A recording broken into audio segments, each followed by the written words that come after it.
Apareció un bebé muerto dentro de la cárcel. Las verdades duelen, pero las mentiras trauman. Yo me imaginé todo. Dije, me van a meter a un cuartito, me van a violar. El caso es que me dice, bueno, pero vamos a dejarlo en manos de Dios.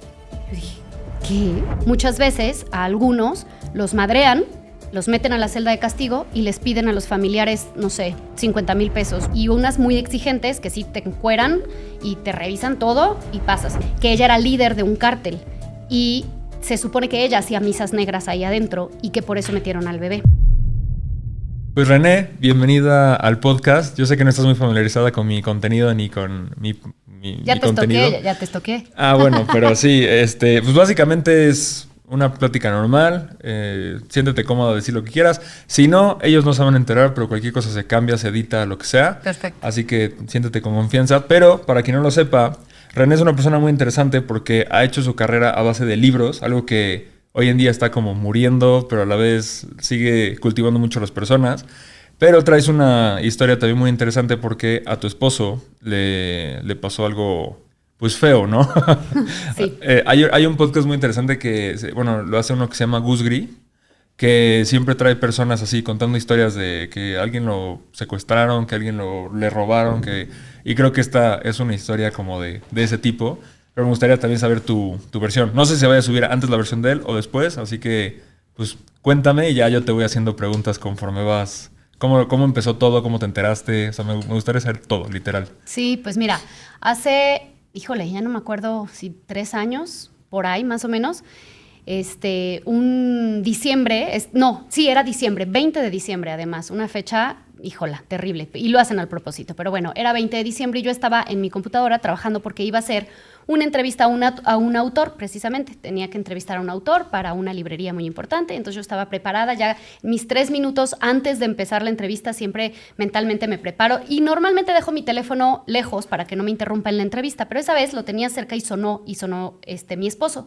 Yo dije, qué raro que me hable porque él iba a hacer sus cosas y entonces contesto y lo primero que me dice es, me detuvo la policía, me están llevando, te aviso qué. Y yo, ¿qué? Espérate, ¿cómo? ¿De qué me hablas? Sí, me dicen que algo de los muebles de Casa Puebla, no entiendo bien, ahorita te aviso qué plan. Y yo colgué y dije, ¿qué hago? A 2 minutos de empezar la entrevista con el autor que me habían conseguido, todo, dije, cancelo, no. Qué raro está esto, no sé, no sabía qué hacer, ¿no? Y entonces dije, bueno, debe ser un malentendido. Ahorita mismo él no tenía ningún tema, vaya, ni abogados teníamos en la familia. Ves que luego te dicen, habla a tu abogado. Y dices, puta, pues, ¿cuál? Si yo no tengo abogados, o sea, no teníamos abogados, no había ningún tema, no había razón, no había nada. Entonces yo dije, seguro es un malentendido y ahorita se va a resolver y ya. Y entonces dejé mi celular. Él dice, cuando él cuenta esta historia, él dice que me estuvo marca y marca, y ya sabes, así, ya de adiós, mi vida, te amo para siempre, bye, de que lo iban a meter a la cárcel y que yo no contesté. Pero es que yo en ese momento nunca me imaginé que iba a ser tan grave. Como que yo dije, al ratito me va a hablar y me dijo, ay, sí, fue un susto, o fue un malentendido, no sé. El caso es que terminé mi entrevista y a la hora que termino, marco. ¿No te dijo como cuántas patrullas habían o algo así en ese momento? No, o sea, no dimensionabas la gravedad. Nunca dimensioné la gravedad y nunca me imaginé que algo así iba a pasar porque no lo esperábamos, porque no estaba metido en cosas raras, porque no era una persona que tuviera cosas chuecas, o sea, cero, nunca me imaginé. Entonces pasó, cuando terminé mi entrevista, veo mi celular y llamadas perdidas. Entonces digo, ¿qué onda? Le marco y ya no me contesta. Y entonces ahí le marco a su hermano y su hermano me dice, sí, se lo llevaron, está en los separos en no sé dónde, ya estoy yendo para allá. Y entonces, ahí empezó la pesadilla, porque fue una tremenda pesadilla, sobre todo por la incertidumbre de no saber qué iba a pasar. Porque fue un tema político, eran pleitos entre gobernadores, y él, pues al ser una figura pública, era la pieza perfecta para hacer ruido en las redes, para que sonara, para como que lo usaron, ¿no? Pero en ese momento yo no sabía nada, yo no dimensionaba nada. ¿Por qué lo usaron a él? O sea, ¿por qué él era una pieza? Porque él era figura pública y a él lo acusan de uso indebido de la función pública, así se llama el delito, que fue que él dio una orden que no debía de haber dado porque su puesto no lo ameritaba, que esa orden era sacar los muebles de Casa Puebla cuando entró el nuevo gobernador, que era... Casa Puebla es la casa del gobernador, Exactamente. ¿no? Cuando entra el gobierno anterior saca las cosas que son suyas. Hay cosas que son de Casa Puebla y hay cosas que los mismos gobernadores meten. El caso es que gestionar ese cambio, que a ver, se hizo bajo notario, la gente de Barbosa entregó bajo notario todo, o sea, no hubo nada raro ahí. De lo que lo acusan es que por qué él dio esa orden si en su puesto no viene como que él tenga el derecho de hacer esa orden, pero lo que Bernardo decía es, yo no di esa orden, la dio el gobernador pasado, yo cómo voy a decir eso. Entonces le decían, a ver, demuéstrame un oficio en donde se dio esa orden y no la diste tú. Entonces, digo, el tema legal es lo de menos, porque de verdad es una tontería. O sea, los abogados, cuando vieron todo el caso, a mí los abogados me dijeron, a ver, René, 2 noticias, una buena y una mala. La buena, no hay tema aquí, no hay un tema legal, no hay por qué ni lo detengan, ni lo metan a la cárcel, no hay un tema legal, o sea, esto se expone, se explica y sale. La mala noticia es que no hay un tema legal, aún así el señor está en la cárcel, eso quiere decir que hay un tema político y que la gente está siguiendo instrucciones políticas y que no sabemos cuánto va a durar porque la vía legal no las van a obstruir. Nosotros legalmente podemos demostrarlo y mañana está fuera y hasta puedes contrademandar porque no hay motivo por todo lo que están haciendo. El tema es que no es un tema legal, es un tema político y como tú sabes, la política en México y menos no sé si debería estar diciendo esto de que el Barbosa, pero ya no está entre nosotros. Pero bueno, él decía y se cumplía. El caso es que pasaban cosas así, ¿no? De que, teníamos audiencia, no, fíjate que a la jueza le dio COVID, entonces 15 días. Y ya llegaba, no, fíjate que se perdió el oficio que mandaron los abogados, entonces tienen que volverlo a tramitar. O sea, pura obstrucción para que no llegara el día de la audiencia, que es donde ya no iban a tener herramientas para mantenerlo adentro, digamos, ¿no? Entonces era como pura obstrucción y esa obstrucción se prolongó a 3 meses. Que te digo que todo esto pasó el 20 de diciembre y pues justo los juzgados cierran, lo hacen al propósito en esa fecha, porque si te toca esa fecha, entrando Navidad y Año Nuevo, todo se paraliza y hasta enero empiezan a ver tu caso.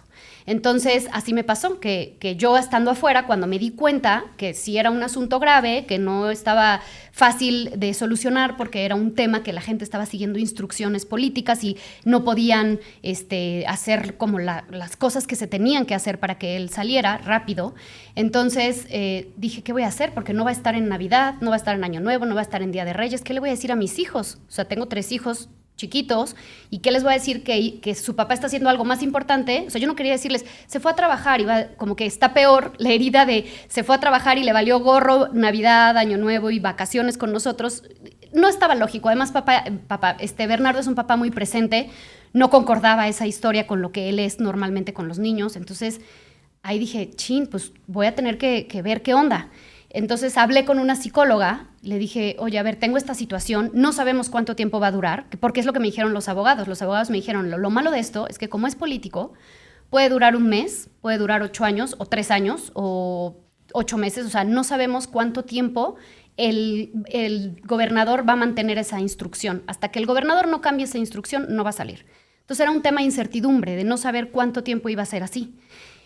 Entonces esta psicóloga me dijo, a ver, René, las verdades duelen, pero las mentiras trauman. Y es mejor que a tus hijos les duela a que se traumen. Entonces, con los niños, siempre la verdad. Entonces, pues, hablé con Bernardo, yo ya había hablado con él, yo lo había ido a ver, que ahorita te cuento también, las visitas a la cárcel son tremendas.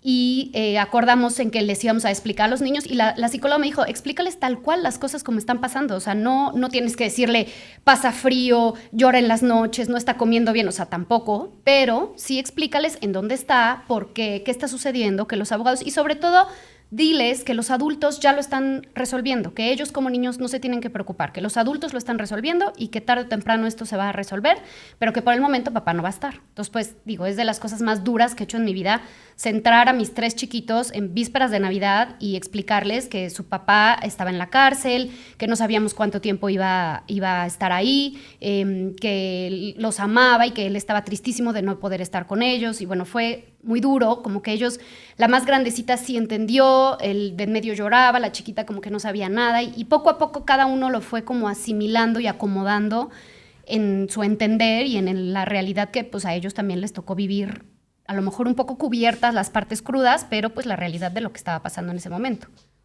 Ok. ¿Y cómo fue que, o sea, tú lo que estás diciendo es, hasta que no cambie el gobernador, no va a salir? ¿Qué es lo que quería? O sea, ¿cuál era el mensaje que quería dar y a quién? Porque si fue por la administración anterior, pues ya era a otra persona que tampoco ya estaba viva, ¿no?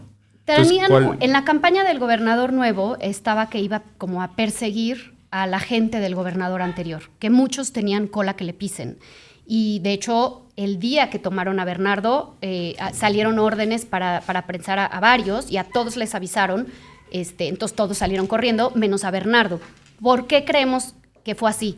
Uno, porque él es el mediático, y dos, porque realmente Bernardo no tenía cola que le pisen. Entonces, la gente de ese gobernador sabía que él iba a salir tarde o temprano. En cambio, si agarraban a otro que sí tuviera cola que le pisen, pues uno no iba a salir y dos iban a llegar al gobernador directamente. Entonces, creemos que fue como un acuerdo ahí de, bueno, pues agárrate y en lo que se resuelve, el gobernador actual puede dar, como vean, yo les dije que iba a perseguir a esa gente, vean, yo ya cumplí, estoy tras ellos y estoy como en la persecución que yo dije que iba a hacer y estoy cumpliendo y al mismo tiempo salvando, ¿no? Porque sabes que cada vez que hay cambio de poder hacen sus acuerdos y entonces salvando a los que realmente necesitaban esconderse. Es un tema así político que yo, la verdad es que odio la política, desde siempre la odio. De hecho, Bernardo nunca fue político, él siempre fue empresario, así lo conocí, así me enamoré, así me casé. Y de pronto un día él decide que iba a entrar en la política y yo estaba rotundamente negada. O sea, le dije, es que no sabes yo lo que detesto la política, no hay manera en que la gente pueda trabajar bien. Y es una tristeza porque ahí es donde deberíamos de estar las personas buenas, haciendo cosas buenas para que mejore el país, pero tristemente es tan sucio todo ese ambiente que es bien complicado. Y entonces yo no quería, le decía, por favor, no entres a la política, es un mundo asqueroso, hay muchas cosas sucias, hay mucha cosa rara. Pero él estaba muy en su rollo y digo, a fin de cuentas, una vez justo llegando a la cárcel me dice, ni me digas te lo dije. Le dije, mira, no pensaba decírtelo, pero qué bueno que ya lo dijiste tú para que no tenga que ser ya yo la culé y que te diga, te lo dije, porque es un mundo terrible. ¿Cuánto tiempo pasó desde que entró en la política hasta que le pasó esto? Ay, Dios, soy malísima con las fechas. No me acuerdo exactamente, pero a lo mejor 4 años, 3 años, 6, no sé, la verdad no me acuerdo bien. No me acuerdo bien, pero fue debut y despedida. O sea, obviamente después de eso dice, no quiero saber absolutamente nada de política ni de los políticos. Es un mundo muy complicado. Entrar ahí se necesita mucho estómago fuerte. Yo no estaba, te digo que nunca estuve de acuerdo, nunca me gustó. Pero bueno, pues son cosas que él tiene que seguir su camino y si, a lo mejor si no lo hubiera hecho, toda la vida hubiera estado en nuestro matrimonio como, ¿qué hubiera sido? ¿Qué hubiera sido? ¿Qué hubiera hecho? Entonces, qué bueno que ya lo probó, ya experimentó y ya. Pero entonces él personalmente no provocó nada, simplemente le tocó. Le tocó estar ahí, que eso sucede mucho en la política, pues mueven fichas. Y mira, afortunadamente fueron 3 meses, que hoy lo digo fácil. A mí se me hizo eterno en el momento, pero eterno. O sea, cada semana era eterna.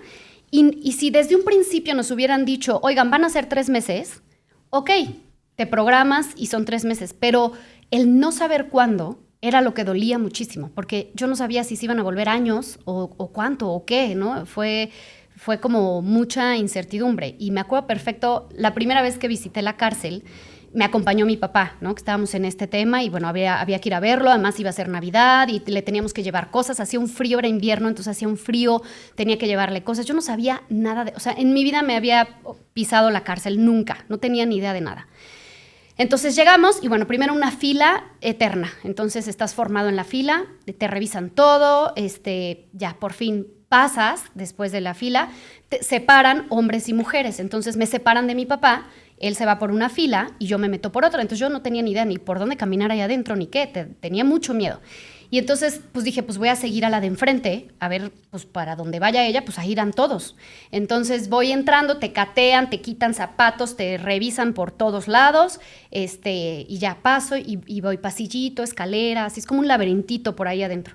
Y de pronto, te dan un gafete, dependiendo a quién vas a visitar o la zona a la que vas a visitar, te dan como un gafete. Entonces yo iba y de pronto la señora de enfrente ya entran como un patio, van a pasar como un patio en donde se veía que estaban todos los reos y sus familias, que era día de visita. Y de pronto el policía me dice, ¿tú qué haces acá? Le digo, pues vengo a visitar a mi familiar. No, tú no eres de esta zona. Le digo, pues no, yo es que yo no sé cuál es la zona. No, a ver, hazte aquí a un lado. Entonces me hace al lado y yo, güey, ¿por qué a todos los dejan pasar y a mí no? O sea, qué raro. Le habla a otro policía y le dice, a ver, lleva a la señorita a la zona que le corresponde. Es la zona Z. Y yo, la chingada, la última, puta, ha de ser la peor, o qué me van a hacer, o no sé. Y entonces me lleva a mí solita, el policía, así, pasillito, puerta, entraba, cerraba, reja, y yo dije, ya valí madre, o sea, ya entré, estoy sola, nadie sabe, mi papá quién sabe por dónde se fue, y quién, o sea, igual yo me imaginé todo, dije, me van a meter a un cuartito, me van a violar, me imaginé todo en ese pasillito que no sé cuánto habrá durado, no creo que haya sido mucho, pero yo sudé, sufrí. Y de pronto llegan a una reja y le gritan, Fernández, te visita, a Tanús, porque le decían Tanús ahí a él, Tanús, tu visita. Y ya, gracias a Dios sí era un buen policía y sí me guió por el buen camino y llegué, pero muerta de miedo. Y abro la puerta y ya, ahí estaba Bernardo. Entonces, híjole, fue un momento súper emotivo porque pues no nos habíamos visto. ¿Cuánto tiempo había pasado desde que lo Algunos días, porque primero lo vi en la audiencia, que ahí también fue un momento muy duro. El de la audiencia fue horrible porque no me dejaron entrar. Porque te digo que todo fue como muy arbitrario y todo lo estaban haciendo muy raro. Y entonces, desde que llegamos a la audiencia, antes de que lo llevaran a la cárcel, primero estuvo en los separos. Y de los separos le dieron una hora de audiencia. Él estuvo no sé cuántas horas en los separos, un chorro. De ahí en la audiencia yo llegué con los abogados que conseguimos y con mi papá y mi cuñado, que son los que siempre me apoyaron en todo el momento, me ayudaron. Y nos dicen, no pueden entrar a la audiencia, las audiencias son públicas. Y nosotros, ¿por qué no podemos entrar? No, por COVID no pueden pasar. Y nosotros, ¿cómo? Pero todas las demás audiencias tienen gente, ¿por qué la mía no podemos entrar? No se puede por COVID. Te digo que todo era bien marcado así. Entonces nos tuvimos que quedar afuera, solamente entró, o sea, dijeron, puede entrar una persona. Entonces entró un abogado y mi cuñado. Y yo me quedé afuera con los demás. Y del otro lado, o sea, la parte, ¿cómo se llaman? Bueno, como la contraparte, ajá. Sí estaba todo su equipo, había gente, había creo hasta un reportero, o sea, pero a nosotros nos negaron la entrada. Entonces nos quedamos afuera y duró horas, o sea, horas y decíamos, ¿qué estará pasando adentro? ¿Y cómo estará? Y todavía no sabíamos bien qué rollo. Ahí es donde nos iban a decir de qué lo estaban acusando. Muy raro todo, ¿no? Ahí todavía no sabíamos mucho. Y en una de esas yo dije, no, me vale gorro, yo necesito entrar, necesito ver qué pasó. Y estábamos literal en la banqueta en la calle, o sea, ahí parados horas. Igual y te digo, duró a lo mejor 5 horas o 4 horas o 6, o sea, muchas horas. Estaba parada en la banqueta y entonces le digo al policía, por favor, déjeme entrar al baño, porque aparte de verdad sí quería ir al baño. Me dice, no puedo dejarla pasar, no sé qué. Yo, porfa, nada más al baño, déjame entrar rapidísimo, no sé qué. Total, convenzo al joven que me dejara entrar al baño. Entonces entró al baño y luego dijo, no, y dije, no, pues ya, chingue su madre, ya estoy adentro, lo voy a buscar en dónde está la audiencia y pues ya que me saquen, de total, ya, ¿qué más problema podemos tener? Pues ya que me saquen de aquí. Y entonces empiezo a buscar en las salas y veo en la que está Bernardo, pero era una puerta cerrada. Entonces, como de caricatura yo, pegada en la puerta escuchando y como de película llegué justo al momento en el que le dicen que le tienen que dar prisión preventiva. Que es esta medida de prisión preventiva la hacen, por ejemplo, cuando son asesinos o violadores o secuestradores, que es muy peligroso dejarlos fuera mientras o se escapan o mientras resuelven si eres culpable o inocente. Entonces te dan prisión preventiva que no tiene sentencia. De hecho, Bernardo ni siquiera tiene antecedentes penales ni nada, porque no fue sentenciado nunca. Entonces justo le dan la prisión preventiva. Y entonces yo escucho eso. Abren las puertas porque termina la audiencia y abren las puertas y entonces lo veo de lejos y como escena de película veo perfectamente cómo lo paran de la silla, lo ponen contra la pared y le ponen las esposas atrás como reo tal cual. Y entonces me voltea y me ve y empieza a llorar como diciendo, porque llegué justo a ver el momento en que y me voy a la fregada ya, o sea, me están poniendo las esposas y me voy como un reo a la cárcel. Y entonces lo primero que le digo es, o sea, yo el mensaje que quería darle, porque yo dije, Bernardo como es de controlador y como es de que él resuelve siempre todo, se va a sentir impotente allá adentro y no quería que él se agobiara de más. Entonces lo primero que le digo es, gordo, tú hazte cargo de ti. Los niños y yo vamos a estar bien y afuera nos hacemos cargo de todo lo legal. Tú cuídate tú, porque eso es lo único que puedes hacer. Entonces le digo, come bien, duerme bien, cuídate tú, haz las cosas para que tú estés bien y acá afuera lo resolvemos. Y entonces el pobre lloraba, fue horrible, yo creo que también de los momentos como más duros de ver esa escena que la tengo grabada aquí, de él contra la pared poniéndole las esposas y todo mi mundo en ese momento de, ¿cómo? O sea, ayer estábamos normal O sea, a lo mejor cuando estás haciendo cosas malas te esperas que esto suceda algún día. Pero cuando tienes una vida normal, nunca te imaginas que al día siguiente vas a estar viendo a tu esposo esposado contra la pared. Como que yo decía, esto no es real, o sea, ¿qué está pasando? ¿En qué momento mi vida está cambiando así? Total, se lo llevan y esa fue la primera vez que lo vi. Y cuando entré a la cárcel, no lo había visto a lo mejor en 3 o 4 días, hasta que entré y ya lo vi ahí, lo abracé. Él tenía como un patiecito en donde el día de las visitas familiares, ahí estás, en ese patio tienen como unas sillas y unas cosas ahí para que te sientes y platiques con ellos. Y ahí juntito están sus celdas, donde están sus cuartitos. O sea, él dormía adentro de la celda, tenía que estar encerrado en la celda. No, él ya te dirá bien sus horarios, pero de la mañana lo dejaban salir, digamos, al mini patiecito y lo volvían a encerrar en la noche y dormía dentro de la celda cerrado y no podía salir hasta la mañana siguiente. Y entonces, pues así fue la primera experiencia que tuve de llegar a la cárcel, que siempre me da mucha gracia. Ahora que lo veo con perspectiva y lo veo con humor, las primeras veces que fui siempre iba acompañada porque me daba pánico entrar. Y después a los 3 minutos entró mi papá, así, no todo preocupado. Te perdí, ya no supe dónde estabas, porque a los hombres los llevan por otro lado, diferente. Pero las primeras veces que iba a la cárcel siempre iba como muy, o sea, muerta de miedo, pensando que todos me iban a asesinar ahí adentro, no sé, como muy temerosa. Y después, la verdad es que vas conociendo el lugar, vas viendo que también existen personas buenas en todos los lugares. Y yo creo que específicamente en la cárcel, los que deberían de estar adentro no están, y están muchos que no deberían de estar ahí. Pero bueno, eso es otro tema.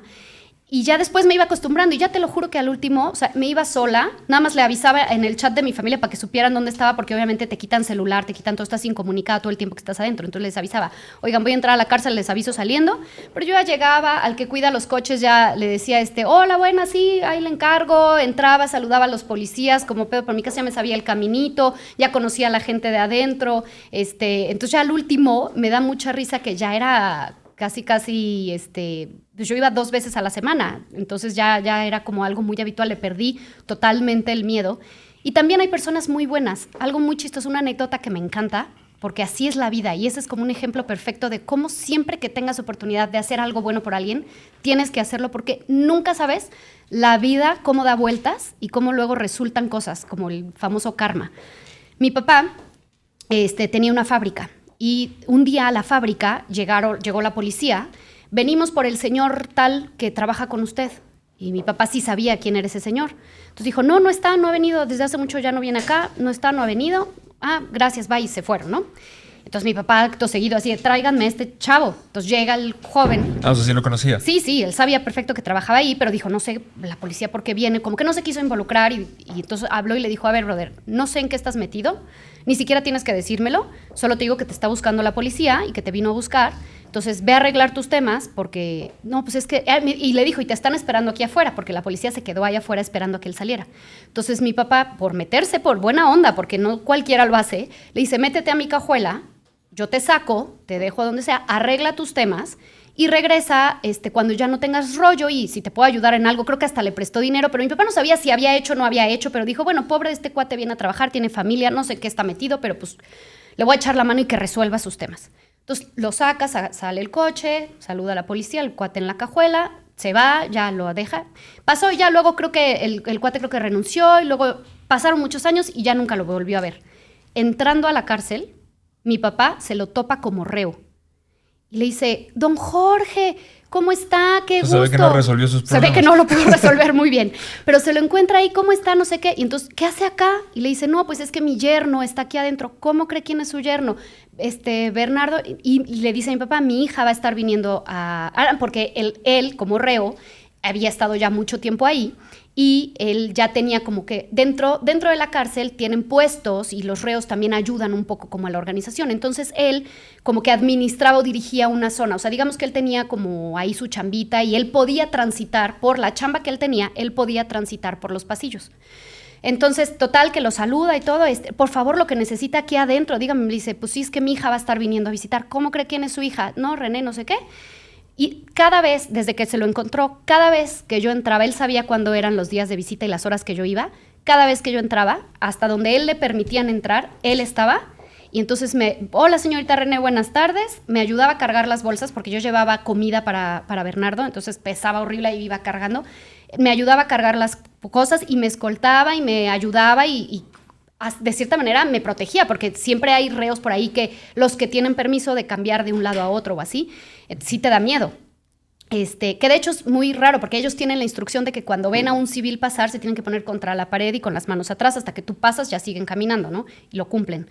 Pero pues a mí me daba mucha paz cada vez que lo veía, porque era como, ya estoy con alguien que me puede defender o que me va a orientar, ¿no? Y siempre me cuidó en lo que yo iba y venía. Y son de esas cosas que nunca te imaginas. O sea, mi papá nunca se imaginó que iba a ser una persona tan valiosa para nosotros ahí dentro, que nos iba a ayudar tanto, que nos iba a enseñar y todo, pues cuando mi papá lo ayudó hace mucho. ¿Y nunca supiste por qué estaba ahí metido? No, nunca. Asesinó a unas niñas.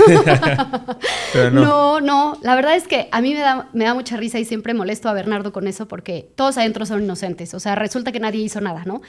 Yo creo que es muy complicado cuando alguien realmente lo acepta y lo dice. De todos los que conocimos, resulta que todos eran inocentes. Seguro muchos sí, yo estoy segura que muchos sí. O sea, ya me tocó en carne propia saber que sí. Pero también hay muchos que no lo dicen así tal cual, no es como que andan contando ahí lo que hicieron. Entonces, no, también es como respeto. ¿Sí tuviste una mala experiencia ahí? O sea, como cuando dijiste que te catearon y cosas así, ¿alguien se pasó o siempre fue todo respetuoso y pues bien? Mira, no, o sea, sí te cateaban feo, te regañan feo, te sacan lana, es la neta. Porque, haz de cuenta, yo siempre iba con la misma ropa, no puedes ir, tiene un código de vestimenta. Los reos están vestidos de beige, los policías de azul marino y negro. Entonces, tú como civil puedes ir de todo menos esos colores. No puedes usar botas, tienen que ser tenis, no puedes usar chamarras que tengan cierre, o sea, como que cosas donde puedas esconder, ¿no? Entonces, entre menos cosas estorbosas lleves, mejor porque te las quitan. Y, por ejemplo, jeans puedes, pero cierto tipo de jeans que no tengan tanta bolsa, etcétera. El caso es que yo como que encontré mi uniforme, que yo ya le decía que era mi uniforme, que eran unos jeans que sí me dejaban pasar porque no podían ser muy oscuros ni muy claros, tenían que ser que no se confundían. El chiste es que no te confundas ni con un reo ni con un policía, ¿no? O que no puedas intercambiar ropa allá adentro para dejarles a ellos. Entonces yo tenía una blusa morada y bueno, ya tenía como que mi uniforme de ahí. Y había una guardia que siempre que me revisaba me decía, no pasan tus jeans. Y yo, señorita, paso todas las semanas con la misma ropa. O sea, esta es la ropa que siempre... No pasa. Entonces, o le das lana o no pasas. Y tienes solamente 2 días para visitar a tu familiar. Entonces, si no iba, era horrible no ir a verlo. Se nos apachurraba el corazón. Alguna vez me pasó que no me dejaron pasar y era horrible. O la comida también. Le llevas comida... Hay comida dentro del penal, pero te dan permiso también tú de llevarle, pero obviamente sus restricciones. O sea, no puedes llevar nada, por ejemplo, de lata, no puedes llevar nada que puedan fermentar, o sea, no se puede piña o fruta que pueda... Tiene como muchas restricciones. No puedes llevar, por ejemplo, albóndigas, porque dentro de la albóndiga puedes meter droga, nada horneado, o sea, tiene que ver. Y pasa la revisión la comida, que es asqueroso. O sea, yo nunca le dije a Bernardo cómo revisaban su comida porque dije, pobrecito, pero tienen como un bote con agua asqueroso y cucharones. Y entonces, por ejemplo, abren, no sé, la sopa. Abren la sopa y con el cucharón del agua esa asquerosa, la revuelven, la revisan, la huelen, así, regresan el cucharón, pasa. El siguiente y con la misma agua sucia, así. Y todo lo manosean, todo lo abren, todo para que pues, no puedas como que meter nada que no es debido meter. Y entonces ya esa comida, pues la vas cargando todo y pesa un buen. Y aparte las filas son eternas. O sea, yo me formaba a veces 3 horas ahí en el rayo del sol, en lo que va pasando toda la revisión, en lo que te catean, en lo que revisan la comida, en lo que todo, ya para que vayas ¿Y entrando? Si te dicen que no pasa la comida, tienes que pagar y ya pasa? Okay. Pues normalmente la dejas. Donde te piden es en donde te catean, porque es un cuartito. Donde es la comida es abierto, entonces ahí no te pueden pedir el dinero porque está abierto y hay otros guardias, están los supervisores y así. Donde más pueden pedirte es donde te catean, que son unos como bañitos públicos, haz de cuenta. O sea, te formas, abren la puertita, entras, te catean. Unas más exigentes que otras. O sea, a mí había unas que casi... Sí, mujer. Entonces te tocan. O sea, te tocan, pero es mujer. A mujeres las catean mujeres y a hombres. Unas, pues medio te hacen como en el aeropuerto, ya sabes, y pasas. Y unas muy exigentes que sí te encueran y te revisan todo y pasas. Entonces depende como que la que te toque. ¿Te encueran literal? Pues no, o sea, te quita, si su blusa o tu suéter así se ve raro, sí te dicen que te la quites. A mí nunca me quitaron ropa interior, pero sí me llegué a quitar la blusa o a bajar los pantalones para que vieran que no traía nada en las piernas o cosas así, pero es raro. La verdad, hay tanta fila y lo hacen rápido y también te van conociendo porque vas 2 veces a la semana. Entonces también como que ya van ubicando. A veces las cambian y a veces los rotan y entonces ya cambia un poco. Y te digo, había una que siempre me pedía dinero. ¿Y cuánto le dabas? 200 pesos, 400, depende así, o sea, como que porque como sacas todo, saben cuánto traes. O sea, adentro te dejan meter dinero poquito porque adentro venden cosas los reos. Hacen unas bolsas que tejen, y entonces parte como... Adentro es una ciudad. O sea, adentro hay lavandería, hay, te digo, clase de, no sé, de guitarra, hay una capilla, hay fútbol.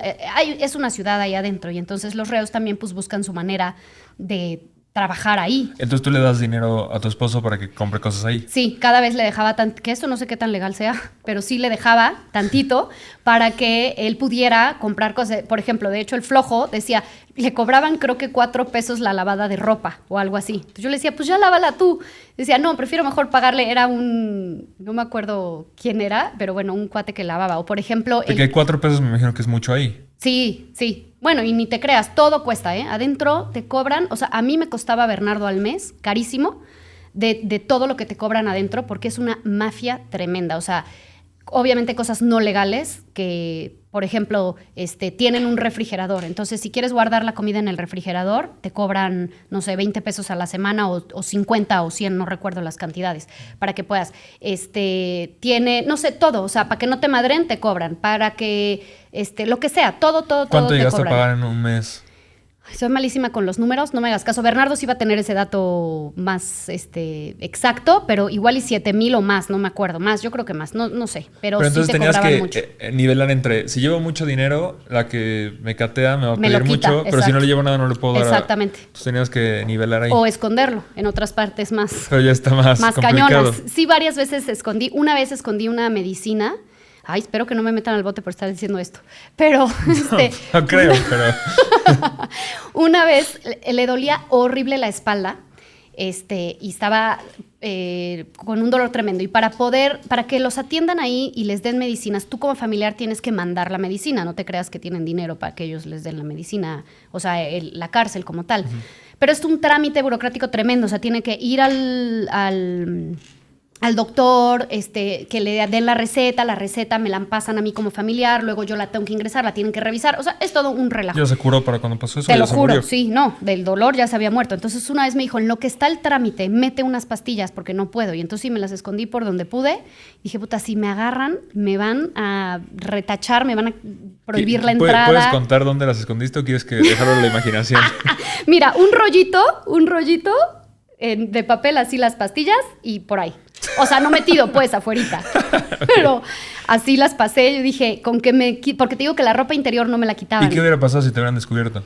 Mira, puede pasar 2 cosas. Una, que te regañan y te sacan, ese día no entras, pero puedes volver a entrar, o la próxima visita que te toca, o de plano, si te pasaste, ya te niegan la entrada, o sea, ya nunca puedes volver a entrar, o si de plano estás traficando droga o algo así muy cañón, pues te sancionan, sí, o sea, ya te empieza un proceso legal contra ti. Si son cosas así como, te digo, medicina, comida, dinero, por lo general o te lo quitan, o te castigan, digamos, de que no puedes entrar. Cuando tú estás en todo este proceso, o sea, me imagino que tenías contactos o personas a las que podías acudir. ¿Qué te decían? Porque, digo, si él estaba incluso en el gobierno, pues me imagino que también habrá conocido a alguien. Mira, la gente del gobierno, todos mutis. ¿Neta? Porque nadie se quiere involucrar, nadie se atrevía a estar en contra del gobernador actual, que fue quien lo metió. A todos les daba así. Entonces sí fue bien triste. Ni siquiera por privado te decían como, oye, no puedo hacer nada, pero... Muy contadas las personas. Hubo alguna que otra que sí, y que les agradezco en el alma. No podían hacer nada para ayudar, pero su apoyo moral era muy importante para nosotros, de decir, oye, lamento mucho que está pasando esto, espero que salga pronto, dime si te ayudamos en algo o así. Contadas las personas. Casi la mayoría del tema político, la mayoría te puedo decir que así como de, yo ni lo conozco, quién sabe, yo nada que ver, porque nadie quiere que voltee la mirada Y hay, hacia o sea, sin ellos. decir nombres, ¿hay alguna persona en particular que sientas que sí se pasó? O sea, que era su Sí. mejor amigo en la política y que de repente ya ni lo conoce. Sí, Sí, o sea, sí fue definitivamente. muy- Sí. No, eso sí no quisiera decirlo. No, por eso te digo que sin nombres, pero sí pasó. Sí, definitivamente. Sobre todo, o sea, un grupo en específico que era casi a los que les estaba salvando el pellejo y era para que por lo menos dieran dinero para los abogados o algo, o sea, porque era tema de ellos y sí fue muy triste, es muy triste eso, pero también, mira, yo le digo a Bernardo, es triste, pero también sabemos que así es, o sea, así es la política, no te puedes esperar actitudes de amistad o actitudes humanas de políticos que están ahí por política, porque así es el mundo de la política. Entonces tampoco no era sorprendente que eso sucediera. Por el contrario, no sabes la cantidad de gente preciosa que no tenían nada que ver con el mundo político, sino que eran familiares o amigos. Híjole, pero es que yo te puedo decir que hasta se equilibró lo malo que nos estaba pasando con todo lo bueno que recibíamos de la gente que nos quería, que además nos conoce, que conoce a Bernardo, que saben que jamás estaría involucrado en cosas raras, o sea, que no merecía estar ahí, la gente que conocía realmente el tema, porque los medios de comunicación dijeron una cantidad de barbaridades, estupideces, que si él se había robado los muebles, que si, no sé, una cantidad de estupideces que no eran cierto y que solo eran como titulares amarillistas. ¿Cuál fue la narrativa que tomó la prensa? La narrativa decía que Bernardo se había robado los muebles de Casa Puebla. Que yo decía, bueno, número uno, ¿en qué momento creen que él llegó con un camión a decir, súbanme los muebles, gracias, bye? O sea, ¿en dónde están esos muebles? ¿O por qué creen que para qué se los hubiera, o sea, para qué hubiera, en todo caso robas dinero, como que para qué robas muebles, ¿no? La narrativa era muy tonta esa. O sea, esos eran como los titulares y ya en lo que escribían ya explicaban que realmente el tema era la orden que él dio de que el gobierno anterior sacara sus pertenencias cuando el gobierno actual iba a entrar. Que te digo, la misma gente del gobernador actual firmó y entregó las cosas. O sea, nunca hubo tema de que faltaran los muebles. El tema legal realmente era que por qué él dio esa instrucción si en su puesto no venía que él tuviera que ver eso. No tenía nada que hacer ahí. Y toda la gente que nos apoyó y que nos ayudó, cada uno desde su trinchera y cada uno desde sus posibilidades, de una manera hermosa. Por ejemplo, en el colegio, los papás, bueno, para empezar, el colegio se portaron divinos con nosotros, súper apoyándonos, porque también te voy a decir que cuando pasan tragedias en la vida, cuando alguien muere, cuando alguien tiene un accidente, mucha gente ayuda, apoya, pero la cárcel es un tema complicado, porque la cárcel siempre queda pues quién sabe en qué andará metido, pues quién sabe, por algo, pues a lo mejor hizo tal cosa, pues el chisme y el morbo de la cárcel es muy diferente al apoyo cuando alguien muere, cuando hay un accidente o así. Y por eso todavía agradezco yo más a las personas que nos apoyaron incondicionalmente, porque creyeron en nosotros y sabían, sin cuestionar. Claro que hay muchísima gente que seguro chismeó, han de haber dicho, que hasta la fecha lo dudan, a lo mejor de, ay, dice que es inocente. Digo, ahí está la carpeta, quien realmente quiere investigar puede ir a investigar y ahí está legalmente todo. Él no tiene antecedentes penales, está todo tal cual como es. Pero pues mucha gente así es, ¿no? Y la verdad es que parte de la gran lección que aprendimos muchas lecciones con esto, pero una de las grandes lecciones es que tiene que valerte lo que le digan los demás. Y mis hijos aprendieron esa lección también, que eso sí, para que veas, me dolió horrible, porque con mis hijos sí hubo personas, los niños son bien crueles y los papás luego hablan cosas enfrente de los niños y los niños van y repiten. Y a mis hijos sí llegaron a decirles así de, ay, que tu papá está en la cárcel porque es un ratero, que no sé qué. Entonces, para mis hijos recibir eso, híjole, sí, yo me acuerdo perfecto, una vez mi hijo llegó llorando y me dijo, es que dicen que mi papá, que no sé qué, y me partió el corazón, porque dije, ¿por qué tan chiquito tiene que estar viviendo algo que además no es? Porque dijeras, pues su papá es un ratero, pues es la consecuencia, ¿no? Pero no es. Entonces, qué triste que él tenga que estar defendiendo algo que ni siquiera a él le corresponde defender. Entonces, yo hablé mucho con ellos para decirles, a ver, la gente va a hablar, la gente va a inventar y va a decir cosas, y tenemos que vivir acostumbrados a eso, y más estar porque expuestos. Al final sí salió inocente, ¿no? O sea, yo Claro. creo que hay más falsos negativos que positivos. O sea, te pueden meter falsamente a la cárcel, pero no creo que pase que falsamente te saquen cuando sí eres culpable. Sí pasa que eres culpable de algo y te dan una sentencia menor, pero al final queda y más si ya te están metiendo. O sea, si alguien, porque podrás decir, sí hay personas que cometieron un crimen que no han pisado la cárcel, pero justamente eso, no pisan la cárcel. Pero si ya la pisaste y te sacan es porque pues y no, sin antecedentes penales. Ajá, si te quisieran joder y ya te metieron, si sí hiciste algo, pues te dejan ir para siempre, ¿no? O sea, con más razón. Totalmente. No tendría sentido que te metan y luego, sí, no. Totalmente. Entonces sí, eso yo también yo lo pienso, pero sí veo que la gente no opina Es con poca normal, información. es normal y además eres figura pública, en ese caso Bernardo, entonces la gente habla y dice sin saber y pues es parte de, y tienes tú que acostumbrarte a que no puedes ni vivírtela defendiendo, ni vivírtela explicando, ni preocupándote por esos comentarios. Entonces yo como adulta y Bernardo como adulto, pero a mí me dolían mis hijos, porque dije, ellos sí no tienen nada que ver, o sea, ¿por qué tienen que tener ellos este dolor y tenían que, o sea, yo les dije, a ver, si quieren contestar y si quieren explicar, contesten y expliquen lo que ustedes saben, que saben la verdad. Y si no, simplemente dile, estás equivocado, lo siento mucho y dense la vuelta y váyanse. Pero pues sí, para ellos fue muy, muy triste eso. Aunque te digo que en el colegio, estos comentarios no venían del colegio, en el colegio la verdad fueron súper amables, nos apoyaron un chorro. Los papás del colegio incluso hicieron una vaquita para ayudarme, porque imagínate, de pronto pues o sea, como que tema económico, hay que pagar abogados, Bernardo nos costaba bien caro estando adentro y la vida afuera sigue y él no está trabajando, no está generando. Entonces, divinos, los papás hicieron una vaquita, era Navidad, entonces íbamos a hacer un intercambio de Navidad y todos acordaron y dijeron, a ver, en lugar de comprarnos el regalo de intercambio, demos ese dinero que de por sí vamos a gastar y se lo damos a René para lo que quiera gastar. Y entonces fue, o sea, ese regalo lo recuerdo con mucho cariño porque dije, a ver, esto lo voy a usar para mis hijos y les pagué con eso terapia, que son carísimas los psicólogos, pero yo dije, quiero que mis hijos pasen esto lo menos traumático posible. Y entonces los tuve en terapia a los 3 todo el tiempo que duró, que sale carísimo, pero gracias a los papás del colegio lo pude lograr. Tenemos un grupo de amigos también que se llaman Círculo de Novios, que todas las semanas, le mandaban a Bernardo unas cartas, unos regalitos, unos chocolates, estuvieron presentes muchísimo con nosotros. Mis vecinos también, que son una familia, toda una familia, que son los Enaine, viven en nuestro fraccionamiento y son una hermosura de personas. No sabes cómo nos apoyaron. O sea, ellos me decían, tú no hagas, porque yo hacía la comida para llevarle a Bernardo, me decían, tú no hagas la comida, la hacemos nosotros y te la damos para que ya nada más la lleves. Entonces yo le pasaba las restricciones de qué sí se podía, qué no se podía, y pues me alivianaba, no nada más en el gasto de la comida, sino en que yo no me tenía que preocupar de eso, porque yo afuera sí estaba como malabarista, entre los abogados y las visitas a la cárcel y ver qué rollo también con cosas de la casa y con su negocio, o sea, como que todo lo de afuera de pronto me cayó, y los niños, y la vida sigue. Entonces la junta del colegio, el ayudarlos para el examen de no sé qué, y como que sí estaba abrumada con demasiadas cosas, pero siempre gente me ayudó muchísimo. Muchísimo. ¿Cuál es la ayuda que más te sirvió? O sea, ¿económico diría que es lo mejor? ¿O contactos? No, yo ¿O creo apoyo que moral? ¿Qué es lo que más te sirve? el apoyo moral, yo creo que en mi caso lo que más recuerdo con mucho cariño, sobre todo, es que para una mamá el tema sensible son sus hijos.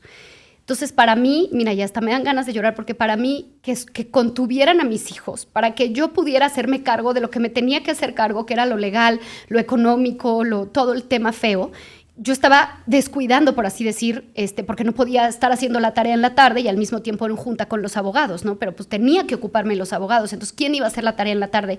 Mi mamá fue pieza clave, que estuvo pegada a mis hijos todo el tiempo.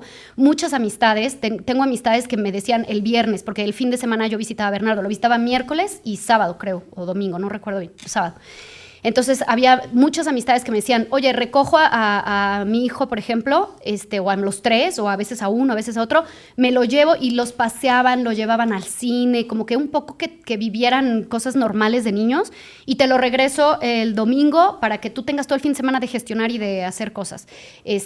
También el cariño de los niños o sea, todo, como que siento que lo que más agradezco es toda la contención que le dieron a mis hijos, todas las personas que estuvieron a nuestro alrededor, para que yo pudiera ocuparme de lo que tenía que ocuparme. Eso es como lo que más agradezco. Obviamente hay gente que ayudó en diferentes maneras, hay gente que ayudó en el tema legal, con los abogados, en el tema económico, todo eso, toda la ayuda, toda, de verdad es, o sea, nunca la voy a olvidar, y es algo que nunca me esperé que íbamos a recibir, y lo que nos sostuvo y lo que nos sacó adelante. Sí, claro, o sea, yo no me he puesto a pensar en eso, pero el resolverte la carga de trabajo en tu vida personal para poderte enfocar en eso es muchísimo. O sea, de un día para otro me imagino que tenías muchas como tareas, ¿no? O sea, no solamente era llevar la comida, tenías que estar en audiencias, hablando con los abogados. O sea, ¿cuál era tu trabajo? O sea, quitando tu vida personal, para sacarlo a él, ¿cuál era tu trabajo? ¿Qué tenías que hacer?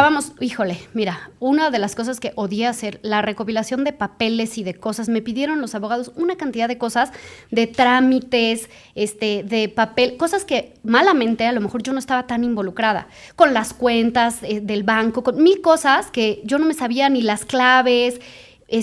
no sé, como muchos temas que yo estaba viviendo mi vida de esposa y como que no estaba tan involucrada y eran temas que él llevaba, que él gestionaba y todo eso, pues que me tuve que meter ahí, las reuniones con los abogados para tomar decisiones, hablar con gente así, o sea, yo decía, no, pues me voy a citar con tal persona para exponerle y decirle, oye, a ver, en el tema político, este tema, ¿qué vamos a hacer? Está así. Yo me involucré, ¿sabes qué? Me descubrí una parte de mí que yo no sabía que existía. Yo creo que si algo bueno puedo sacar de esta experiencia que fue horrible, es mi crecimiento personal.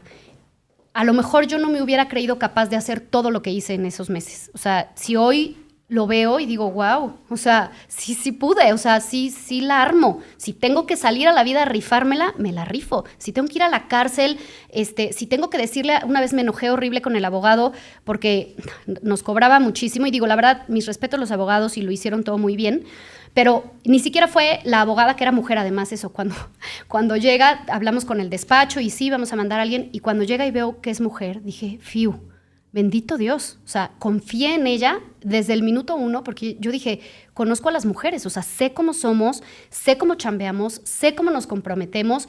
Qué maravilla que sea mujer porque confié en ella ciegamente. Amé que fuera una mujer al frente de esto. Y ella, había otros abogados dentro del despacho, uno de ellos su jefe. Y una vez que fuimos a México, una reunión, algo, no me acuerdo qué yo estaba molesta porque algo no sucedió como iba a suceder. El caso es que me dice, bueno, pero vamos a dejarlo en manos de Dios. Yo dije, ¿qué? O sea, te estoy pagando lo que estoy pagando para ponerlo en manos de Dios. No, le dije, no, a ver, no. O sea, Dios lo suyo y yo por eso estoy con ustedes porque confío en ti, no en Dios. O sea, no es que no confíe en Dios, pero entonces mejor le doy este dinero a la iglesia o lo meto en oraciones o lo mando no. O sea, ¿cómo me dices que confío en Dios si te estoy confiando en ti? Quiero que tú me lo resuelvas, te estoy pagando para que me lo resuelvas. Entonces, híjole, sí hubo cosas que yo dije, ¿cómo me atreví a decirlo? Luego salí y dije, madres, a ver si no ahora me dice, pues ahí ten tu caso y tú resuélvelo con, no sé, de dónde me salió. Pero, o luego también una vez por Instagram me escribió un reo y me puso, porque de pronto hay celulares adentro y pues toda la mafia, ¿no? Y entonces investigan quién eres, o sea, sí es peligroso, la verdad. Y de pronto en Instagram mi Instagram es abierto y de pronto me llega un mensaje, algo de que ya le llevaste frijoles a tu esposo, aquí, si no le compras, no sé, algo me puso ahí como un albur así. Yo dije, yo estoy aquí en la celda, no sé qué, no sé, algo me puso. Dije, sí, le dije, mira, si te faltan frijoles, compártele, dile a mi esposo que te comparta porque yo sí le llevo. No es que Luego dije, no, ¿qué estás haciendo? Porque estás discutiendo con un reo que vas a entrar a la visita y, o sea, no, sí, ya, sí, bloquear. Pero bueno, y obviamente el tema de tomar decisiones, pues de tener que, no sé, yo siempre me había visto como que me ayuden a resolver, ¿no? Yo. Y la verdad es que todo lo hice de la mano de mi cuñado y de mi papá, que si no hubiera sido por ellos dos, yo no sé con quién me hubiera sostenido. A los dos les agradezco infinitamente que hubieran estado a mi lado ayudándome en todo esto. Pero sí hice muchas cosas y resolví muchas cosas y estuve con mis hijos y mi trabajo también siguió. Entonces, mi trabajo, que es todo lo de Escape de Letras, que ahorita te contaré, pero siguió el club de lectura, siguieron las entrevistas con autores, seguí presentando libros y todo, al mismo tiempo que yo a lo mejor en la noche lloraba porque ya no podía más, porque no sabíamos cuándo iba a salir, y me sorprendí de lo mucho que era capaz. Crecí mucho personalmente, creció mi fe en mí misma de que si hay que rifársela, me la voy a saber rifar y puedo salir adelante. Si no hubiera habido dinero, o sea, si literal no hubieras tenido un peso, ¿lo hubieras podido sacar? Híjola, a lo mejor cuando... ¿Sí ayuda el dinero? 100%. Ayuda no tanto a sacarlo, sino a vivir bien estando adentro. Porque adentro te extorsionan de todo. O sea, de todo te piden dinero.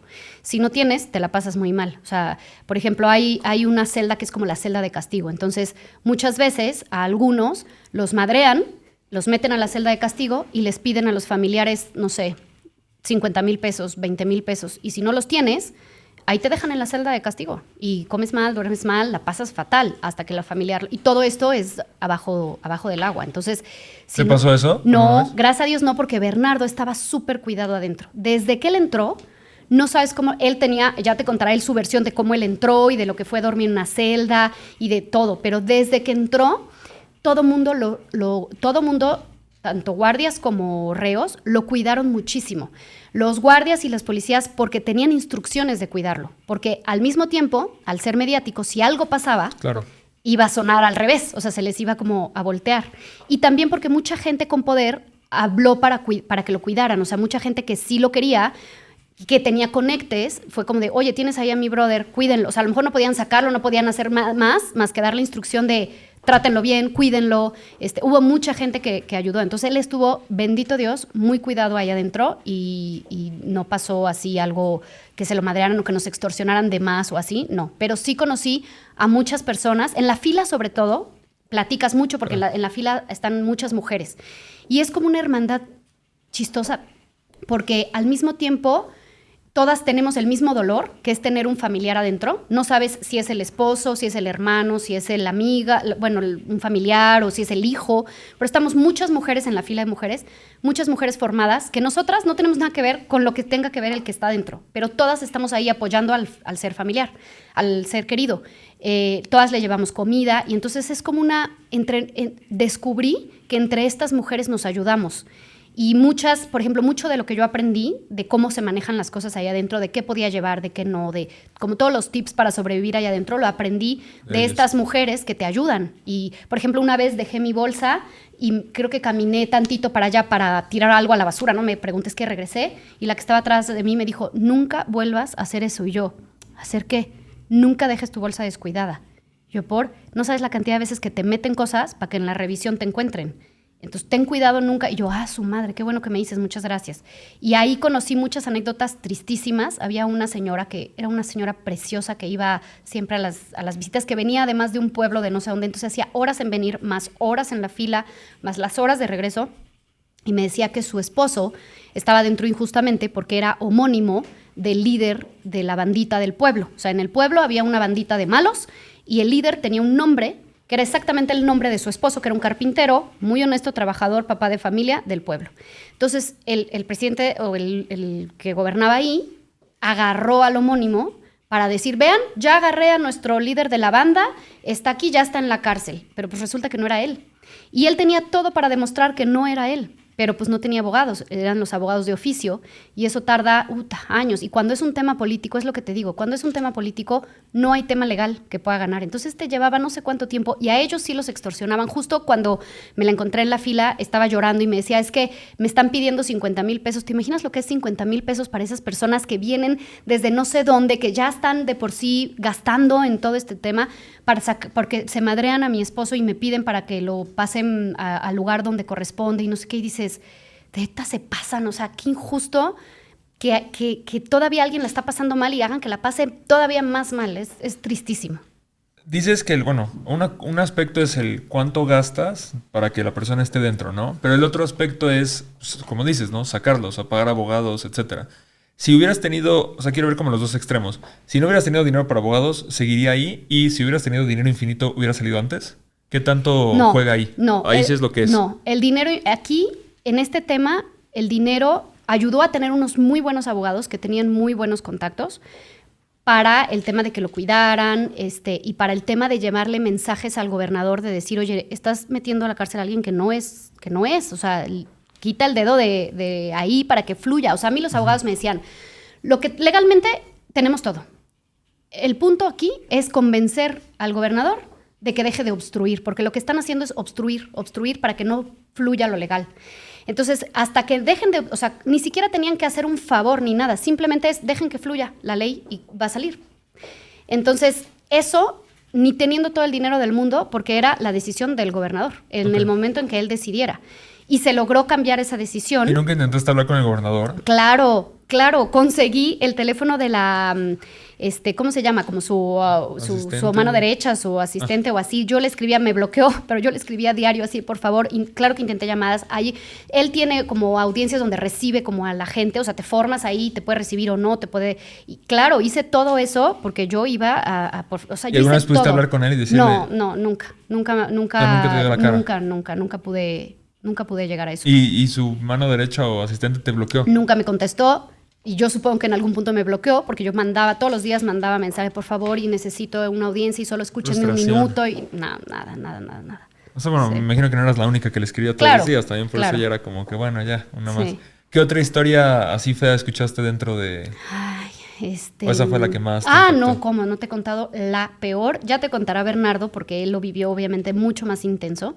No sé si recuerdas cuando hubo todo un rollo porque metieron a un bebé muerto a la cárcel y Saskia Niño de Rivera lo hizo público y se hizo todo un rollo, que de hecho Saskia también ha dicho en sus podcasts que ella nunca había tenido tanto miedo como cuando fue con este rollo que Barbosa estaba contra ella. Es que el gobernador anterior era un hijo de su maíz, o sea, en serio, era bien malo y le valía la ley y estuvo amedrentándola. Ella dice que tuvo que sacar a su esposa y a su hija del país porque tenía miedo de las amenazas que este gobernador estaba haciendo contra ella, porque resulta que metieron un bebé, apareció un bebé muerto dentro de la cárcel. Esto pasó cuando Bernardo estaba ahí.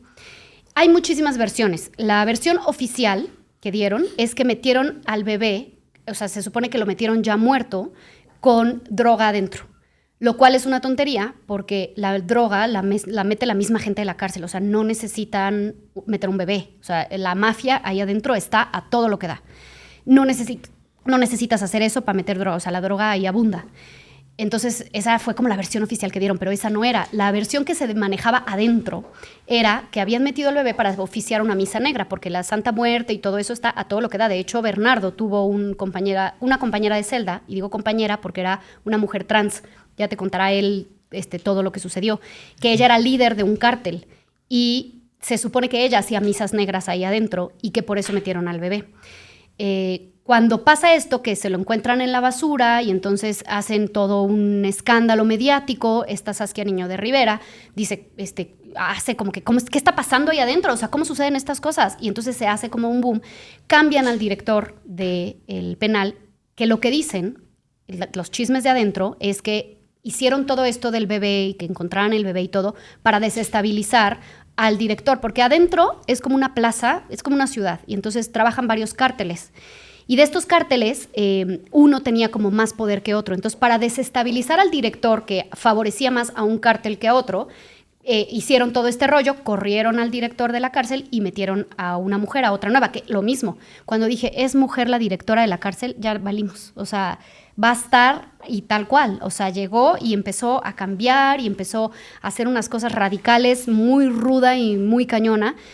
Y dentro de esos cambios metieron a la celda de Bernardo a esta mujer trans que estaba en la celda de hombres porque no estaba operada, pero ella físicamente parecía mujer, tenía boobies, uñas, pelo largo, pues, físicamente parecía mujer, pero seguía siendo hombre, entonces pertenecía al hombre.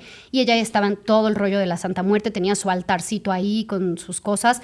El pobre de Bernardo, yo creo que de todo el tiempo que estuvo ahí, esos días, porque bendito Dios solo fueron como 15 días los que estuvo con ella, fue cuando peor lo vi. O sea, nunca lo había visto tan triste, tan gris, tan adolorido. Ahí fue cuando fue lo de la espalda, que le dolía terrible la espalda, con miedo, híjole, ahí sí dije, y lo mismo, no sabíamos cuánto tiempo. Metieron al niño por un ritual. Pues te digo que son chismes. O sea, se supone que sí, y que aprovecharon para que se desestabilizara el director de la cárcel. O sea, con tal de quitarle presencia al director, sacrificaron a un niño. O tal vez el niño había muerto y lo... No, el niño ya estaba muerto, eso es seguro. De hecho, lo sacaron de la tumba. Es una historia de terror, o sea, parece una telenovela. Es una historia de terror que no te imaginas que sucedan. Y todo eso sucedió pues mientras Bernardo estaba ahí. Entonces, medio que sabíamos que no, que sucede. Yo un día llegué, hacía mi visita normal. No pueden entrar porque hubo algo muy grave. Y todos, ¿qué? ¿Pero qué habrá? O sea, ¿qué habrá pasado? Y ya nos empezamos a enterar de todo esto. Okay. Empezaron a ponerse súper exigentes. Si de por sí ya te cateaban peor. Los guardias que yo ya conocía y que ya casi los saludaba y me dejaban pasar tranquila, ya no estaban otros súper groseros. Cambió muchas cosas. Y fue esa época o esa parte fue horrible y... Por un lado dices, sí, tienen que poner orden adentro de la cárcel. O sea, no puede ser que se viva así, que haya tanta facilidad para droga, para alcohol, para prostitución. No sabes la prostitución que existe ahí adentro. Es tristísimo. De la parte femenil están juntos, la parte de hombres y la parte de mujeres no están revueltos, pero los edificios están pegados. Entonces, de la parte de las mujeres... las prostituyen con los reos hombres. Entonces pagan X cantidad y les traen a las reas para que se puedan prostituir. Es una tristeza. Pero entre los mismos que están en la entre cárcel. Los mismos reos. Pero es una tristeza. O sea, ¿cómo puede haber? Imagínate esas pobres mujeres que si la cárcel de hombres es terrible, la de mujeres es peor, porque pero las mujeres no quieren. No, pero las obligan, las amenazan, les dicen tu familiar afuera, tal, tu hija que está afuera, o tú haces esto, es terrible. O las extorsionan también muchas veces.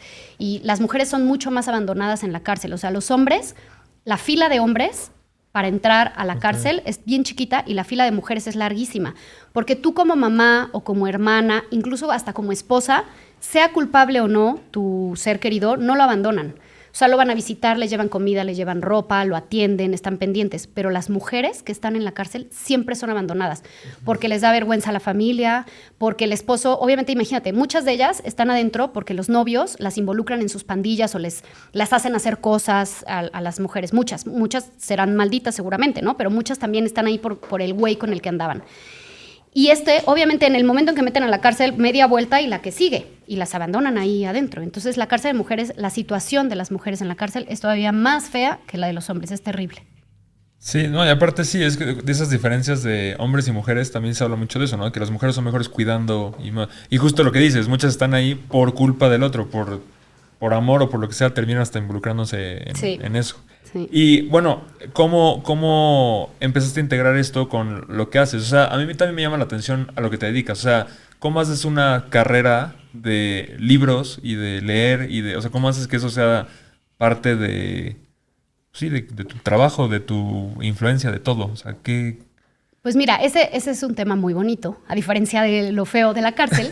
Ese es un tema muy padre. Yo crecí con una mamá lectora, entonces siempre hubo libros en mi casa, pero descubrí mi pasión por los libros apenas cuando mis hijos entraron al colegio. Cuando la más chiquita entró al colegio, empecé como a leer más. Y fue la verdad como que casualidad, o sea, se fue dando sin querer porque yo empecé a compartir lo que leía, ¿no? Como hablando en mis redes sociales, hablando de los libros que estaba leyendo, pero normal, como, oigan, les recomiendo este libro que está muy bueno, que lo acabo de leer y trata de esto. Y un día descubrí un hashtag que decía Bookstagram, que yo no sabía ni qué era, y le piqué y me salió todo el mundo de internet en Instagram de libros, de gente hablando de libros y compartiendo libros y cuentas específicas de libros. Entonces yo dije, ¿cómo existe esto? O sea, existe en internet una comunidad hablando de libros. Quiero pertenecer a esta comunidad, quiero hablar de libros con otras personas, quiero tener esto. Y entonces a mí me daba mucha pena, porque yo decía, ¿qué oso van a creer que me creo la influencer o que qué me siento si yo ni estudié literatura? Entonces abrí una cuenta que se llama Escape de Letras, que según yo iba a ser anónima, por eso no era la mía personal, por eso no tiene mi nombre. Dije, va a ser anónima, solamente voy a compartir libros y voy a hacer una comunidad de gente que lee, pero que nadie sepa que es René, porque me daba mucha pena. Obviamente una cosa fue llevando a otra y sin querer se fue dando, o sea, se fue haciendo. Empecé a encontrar que sí había gente que le interesaba, que sí había gente que leía mis recomendaciones y entonces como que empezó a crecer y poco a poco se me fue quitando la pena y obviamente ya orgullosamente de lo que es. Sí, te da pena hasta que ya tiene éxito, Exactamente, ¿no? Exactamente. Y digo, seguramente habrá gente que no le guste escucharme o que todavía, pero ya no me afecta, ¿no? Como que digo, bueno, pues quien no le guste que no lo vea y quien sí, pues qué padre.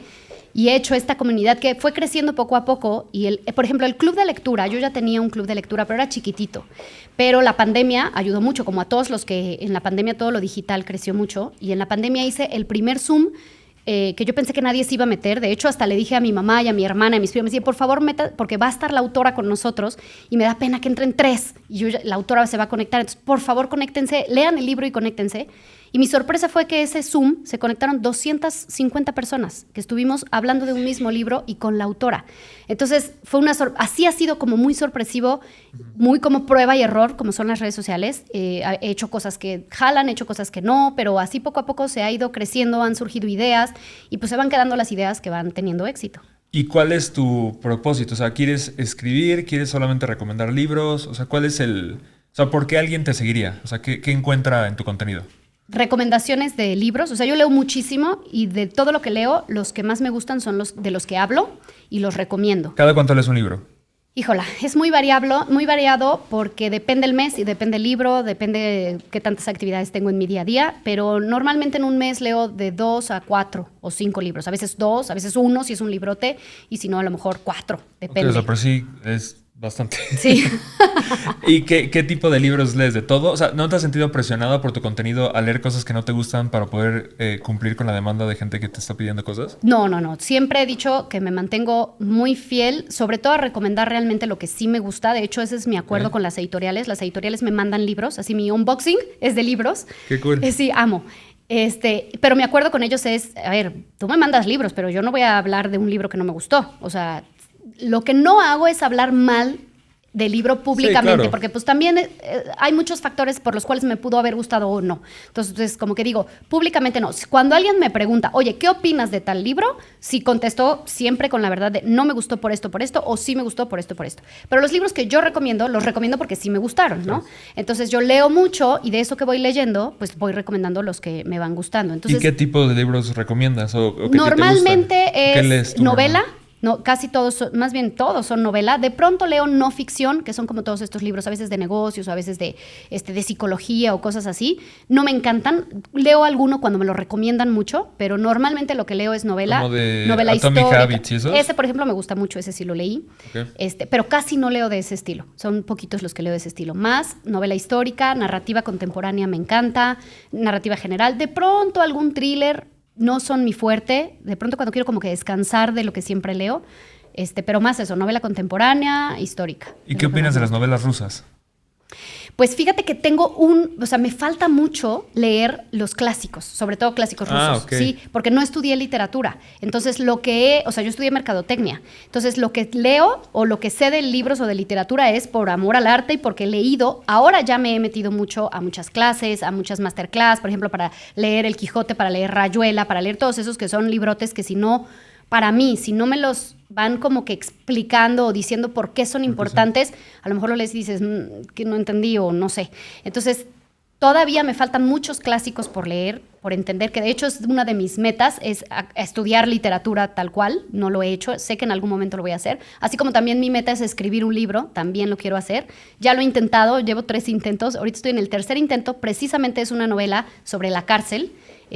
Una novela que tiene todo que ver con ese contexto de la cárcel que me parece muy interesante. O sea, pero no es un libro contando tu experiencia, es una novela inspirada en lo que viviste. Exactamente. Eso está cool, porque luego lo fácil es contar lo que pasó, ¿no? Ajá. Pero tal vez crear una historia basada en eso está Quiero basar, que sea muy real todo lo que nosotros vivimos, pero la como historia alterna quiero que sea esta mujer trans. Pero de ella yo sé muy poquito, entonces ahí voy a tener que novelar la vida de esta mujer trans que estuvo ahí en la cárcel. Entonces, todavía estoy en pañales, o sea, tengo notas, muchas notas, y lo estoy medio ajustando. No sé cuándo vaya a salir, si es que algún día lo hago.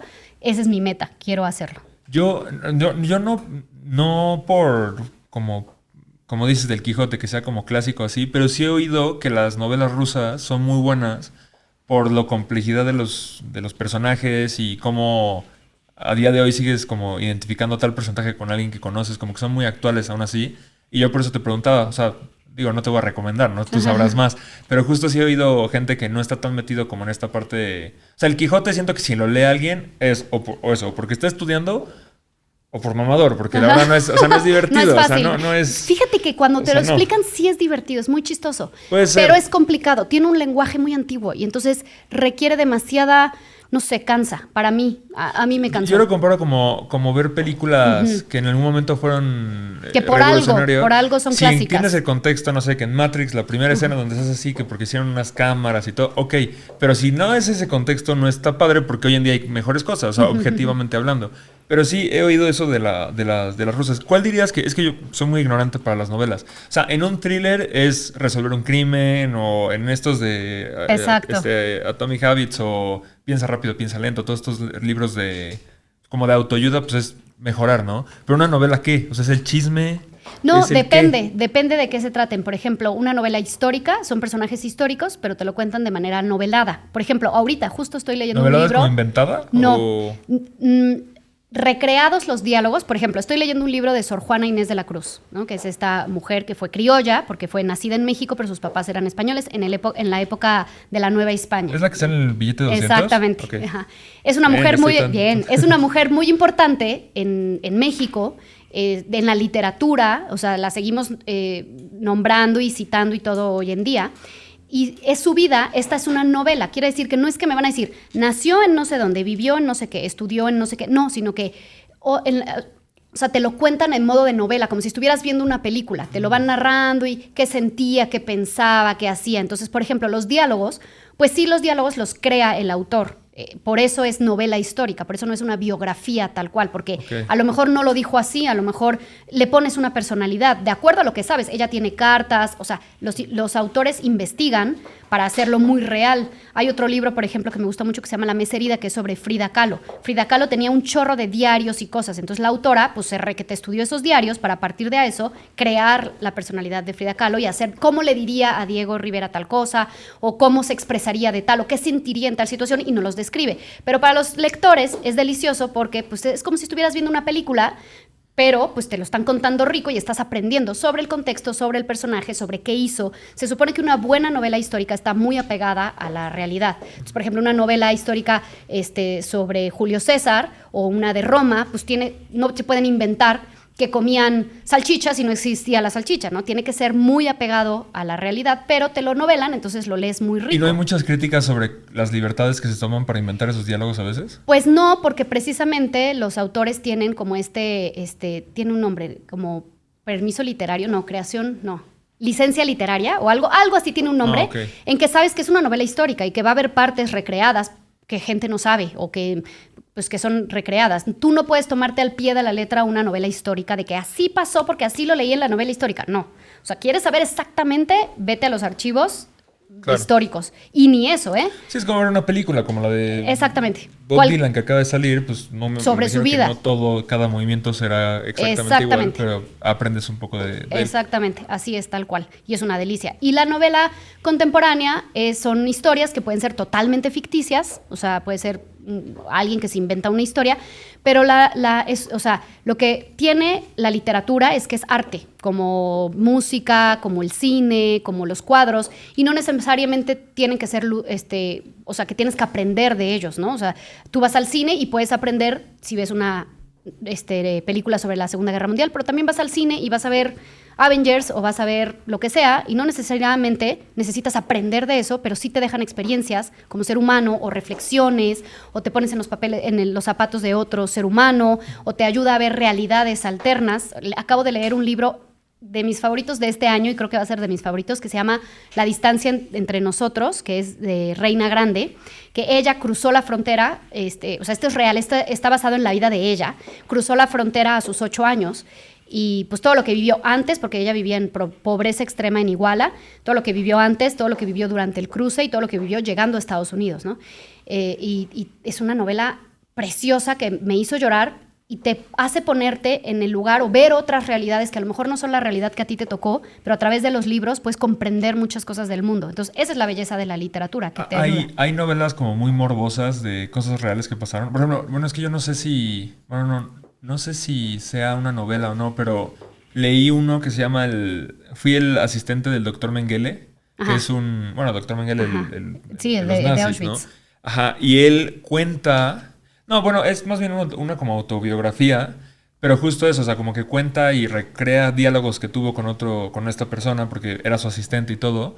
Pero hay novelas así como temas morbosos. O sea, no, claro, hay de todo, hay novelas de todo. ¿Cuál dirías que es así el más morboso? Es que a mí me gusta leer mucho, o sea, yo diría que leo uno como de estos de psicología y así, y uno de lo más morboso, así de la Segunda Guerra Mundial, de Auschwitz, pues es que depende morboso qué, porque por ejemplo, hay uno, Liliana Bloom es una autora que tiene 2 libros muy crueles. Esta autora es una autora mexicana contemporánea y escribe muy cruel, o sea, escribe muy, muy crudo. Hay mucha gente que le encanta, a mí me gusta mucho, y hay mucha gente que no puede con esos libros. Y tiene 2, uno se llama Pandora, que es sobre una mujer obesa. Ubicas esta relación, tiene un nombre, ahorita se me fue el nombre, de que el hombre alimenta y alimenta a la mujer y tiene como obsesión porque su mujer engorde hasta que se vuelva, que no puede hacer nada por sí misma. O hasta matarlas a veces, sí, ¿no? Y es como un fetiche o no sé. Es una novela sobre ella. y entonces es morbosísimo porque te narra los encuentros Curioso sexuales, que te narra... mencionaras eso. Sí, es que esa es una novela que me impactó mucho. Es muy morbosa, es muy grotesca. Bueno, hago paréntesis, qué curioso que lo mencionaste, no porque yo tenga ese fetiche, ¿Ah, sí? pero porque no te sí, porque suena como que qué chistoso que lo mencionaste. No, justo el otro día estaba hablando con mi novia, que la conoces muy Ay, bien. la amo, Nuria. Y justamente le estaba diciendo eso, o sea, que casi todo en internet, estábamos haciendo como una analogía de por qué hay algunas cosas son virales o no. Y le digo que muchas cosas en internet son virales porque son algún fetiche. Por ejemplo, el ASMR, los pies, ya sabes. Ajá. Y le dije, es que hay fetiches hasta de todo. De hecho, hay fetiches de gente que quiere engordar a alguien hasta matarlo. Y hay estos mukbangs que son mujeres que comen y se atasgan y es todo un mundo. Y me dijo, no te creo, no sé qué. Le voy a decir que lea ese Dile libro. que lo lea. Porque te juro, justo estábamos hablando de eso hace poco. Te lo juro que es un libro que yo así, ¿qué? O sea, ¿existe esto? ¿Cómo crees? Y está muy cañón. O sea, es un libro, ¿Y ese sí lo leíste? ficción, ese lo leí, es ficción, pero te muestra un mundo real. O sea, a través de la ficción te muestra un mundo que existe y real. Y ese es morbosísimo. Esa misma autora tiene otro que es también, híjole, de los libros más difíciles que he leído, que yo creo que lo terminé nada más porque dije, lo tengo que terminar porque me encanta esta autora. Y lo puse en mi club de lectura para hacer conciencia en la sociedad. Pero es un libro que se llama El monstruo pentápodo y habla de un abuso sexual a una niña, un abusador. Todo lo que pasa en la mente del abusador, cómo son estos abusos, cómo maquila todo, la niña lo que ve, híjole, es un libro tremendo de leer, o sea, muy difícil de leer, te apachurra el corazón, muy morboso, pero que también te muestra una realidad de lo que es. ¿Y está basado en algo real o es...? Pues no, en un personaje en específico real, no. Pero sí en testimonios, claro. Y de hecho con ese libro me pasó algo muy... O sea, mucha gente me escribió y me dijo, no puedo terminarlo. Fue porque lo puse en el club de lectura y puse... En mis clubs de lectura, ahorita te platico un poco de eso, pero siempre pongo el libro que vamos a leer y siempre pongo uno que yo le llamo clase de contexto, que es como aprovechar el tema del libro para aprender sobre algo. Y invito a especialistas a que nos hablen de ese tema. Con este libro que hablaba sobre abuso sexual infantil, invité a un especialista en abuso para que nos hablara de cómo prevenirlo, de cómo detectarlo, de cómo ver a posibles agresores en la sociedad. Entonces, pues aprovechando que ya estás leyendo un libro tan terrible, aprendes, ¿no? Y cuidas a tus hijos, a tus sobrinos, a tus nietos, a tus niños que están alrededor, ya tienes como estas herramientas.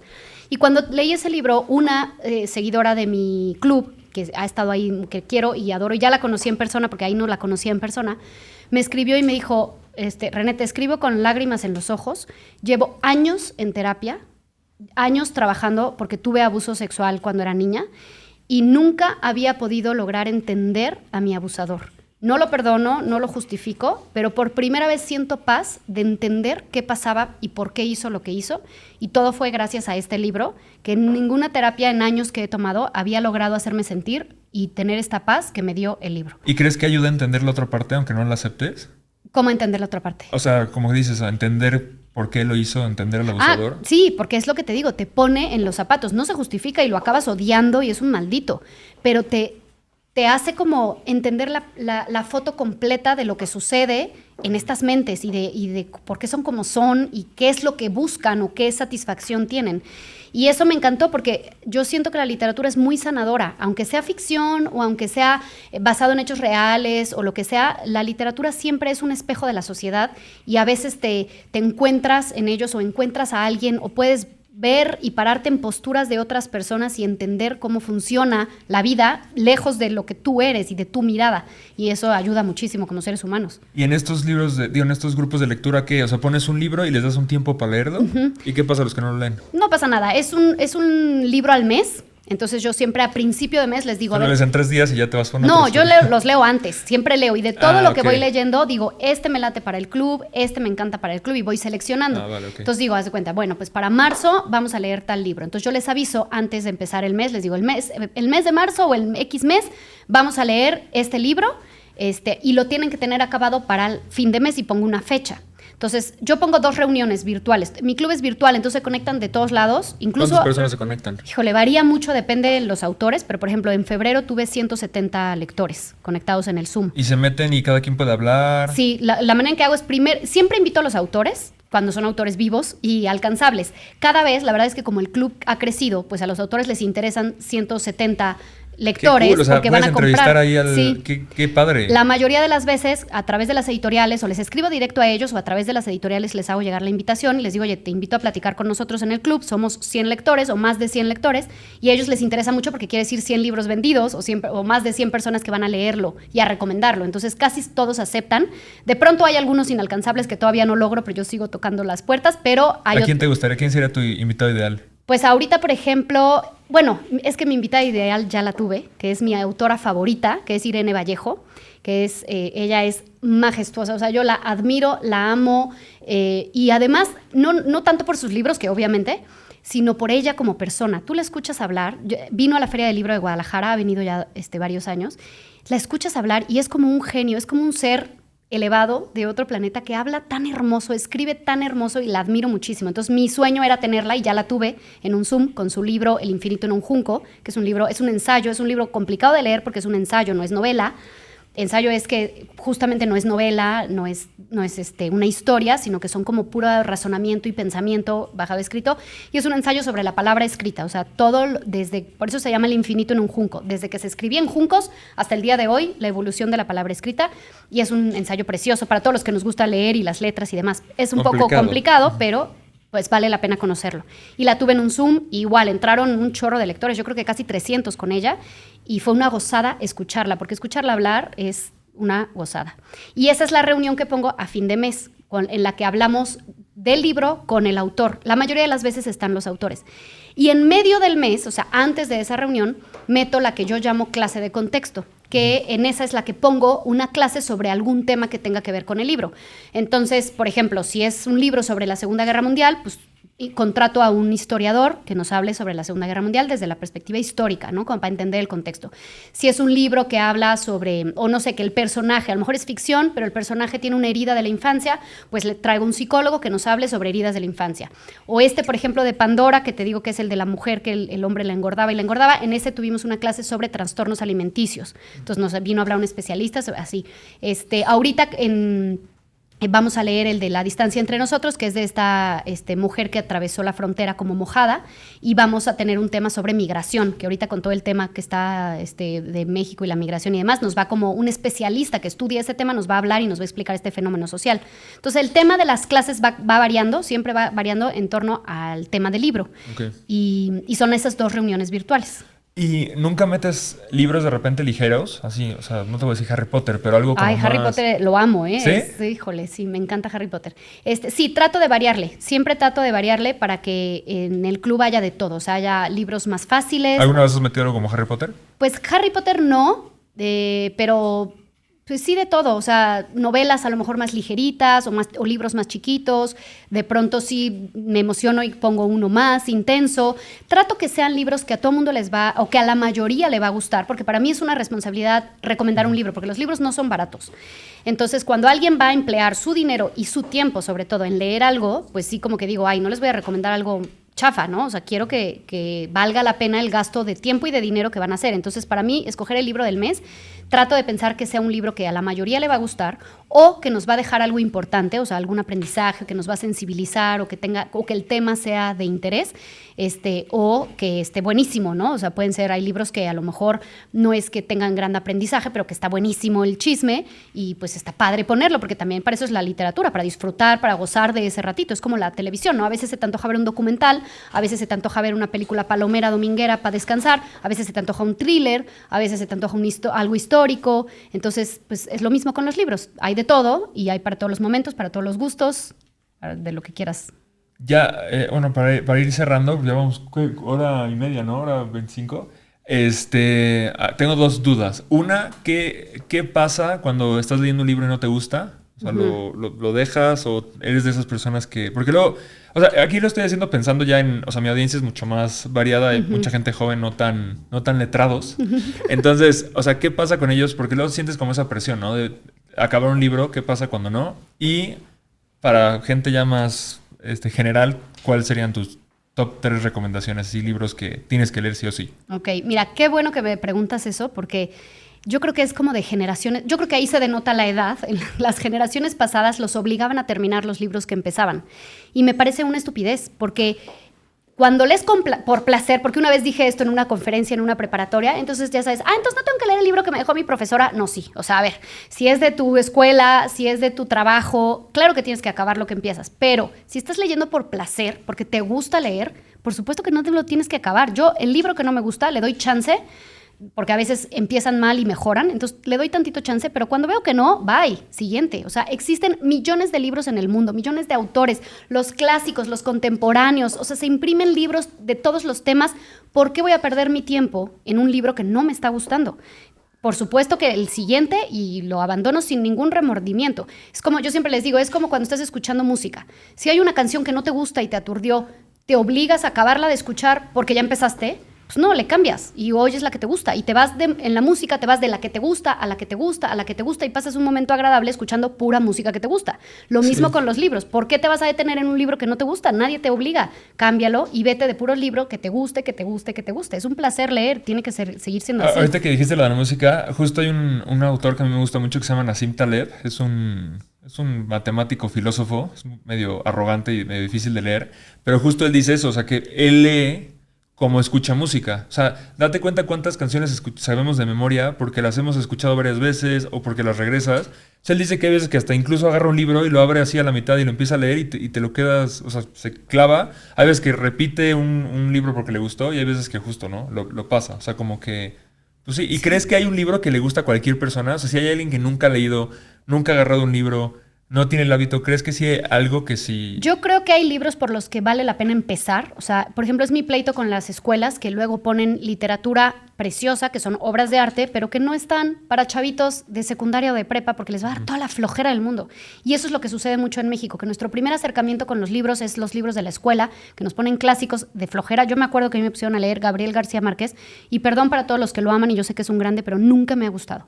Y dije, guácala, leer es aburrido, no le entiendo a este señor, no me gustó. Bendito Dios, se reivindicó en mi vida y descubrí que no, pero lo descubrí por otros libros, precisamente Harry Potter, que sí está escrito para jóvenes, que sí tiene una trama, unos personajes con los que te identificas como niño o como joven, que le entiendes a lo que estás leyendo, y dije, ¿qué es esta maravillosa? Y gracias a Harry Potter me enganché en los libros. ¿A poco? Y vas mudando, y vas cambiando, y vas creciendo, y entonces ya después puedes llegar a leer un Gabriel García Márquez o un lo que quieras, porque ya entiendes de qué va, pero no empiezas con eso, ¿no? Empiezas con algo adecuado a tu edad. Ahora hay muchísimos libros juveniles e infantiles, muchos. Antes no había tantos porque era como un nicho que no estaba ocupado. De hecho, Harry Potter, parte de lo importante que su legado importante es que abrió ese nicho. Había como que literatura infantil y luego había muy poquito para la edad puberta o jovencitos y luego ya estaban los libros de adultos.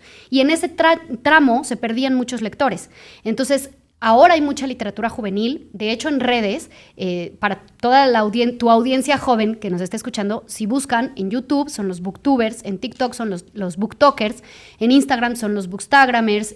Si buscan ese contenido, van a encontrar muchísima gente joven hablando sobre literatura juvenil, que son tramas que le interesan a los jóvenes, personajes con los que se pueden identificar, y hay de todo. Hay de fantasía, hay de fútbol, obviamente son, sobre todo los juveniles son súper sexuales, son súper eróticos, porque pues en esa edad es donde tienen toda la hormona y quieren leer eso, y entonces digo, muchos papás se infartan. Yo digo, pues de por sí la van a ver en una pantalla, mejor que la lean, y está más interesante que cultiven su lectura, y hay muchos libros. Entonces si buscan, hay mucha gente haciendo contenido en estas redes sociales, compartiendo lecturas para todas las edades.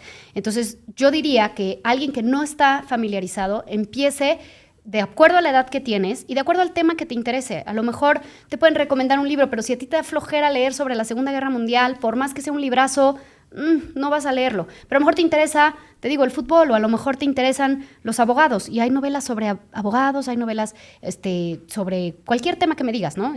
Narcotráfico, el tema que te interese, hay literatura que habla de eso. Entonces, buscar esa literatura y empezar poco a poco, porque la gente tiene la errónea idea de que se necesita mucho tiempo para leer. Yo, una de las frases que más recibo es, quiero leer, pero no me da tiempo. Porque pues todos tenemos una vida y creemos que leer es un lujo en el que tienes que necesitar una tarde echada en un sillón leyendo, y pues todos tenemos trabajo, hijos, vida social, y pues no tenemos el lujo para echarnos una tarde a leer.